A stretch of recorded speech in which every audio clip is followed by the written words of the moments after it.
এটার নাম আশীর্বাদ। 5/11/10 আমার নাতির জন্ম হয়েছে। তো তার নাম রাখলাম আমরা স্বর্ণদ্বীপ। হ্যাঁ, 66 দিন বিধাতা নাম দিলেন স্বর্ণদ্বীপ। সার্থক তোমার এই নাম, সর্বনম হবে তুমি বিধাতার আশীর্বাদে। বেঁচে থাকো দাদু তুমি শতায়ু হয়ে। করিমোরা আশীর্বাদ, খেলাধুলা করবে তুমি এই রঙ্গভূমিতে, লেখাপড়া করবে তুমি মানুষ হবে বলে, সর্বসেরা হবে তুমি বিশ্বের এই রঙ্গভূমিতে। তোমার নাম স্বর্ণদ্বীপ, হবে তুমি সোনার ছেলে এই বিশ্বজগতে। ঠাকুরদা ঠাকুরমা, দিদি দাদু পিসিমা, পিসেমশাই জেঠুদা, হ্যাঁ, জেঠিমা কাকিমা, মা বাবা, করিমোরা আশীর্বাদ, সূর্যের মতো আলোকিত হবে তোমার এই স্বর্ণদ্বীপ নাম।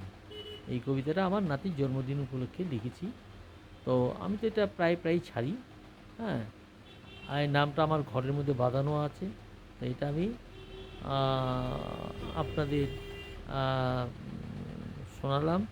আপনারা যদি আপনাদের নাতি নাতনি হয়, তাদের কবিতা অনুযায়ী আমি সেই নাম বলবো না, আপনারা একটা ভালো নাম রাখবেন।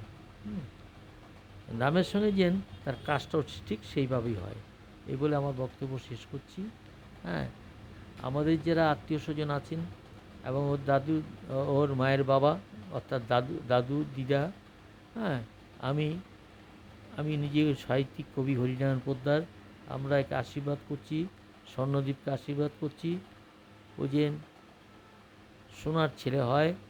হ্যাঁ, আর উনি যেন এই কবিতাটার সঙ্গে ওনার কাজের যে মিল থাকে, এই বলে আমার বক্তব্য শেষ করছি। আমি কবি ও সাহিত্যিক হরিনারায়ণ পোদ্দার।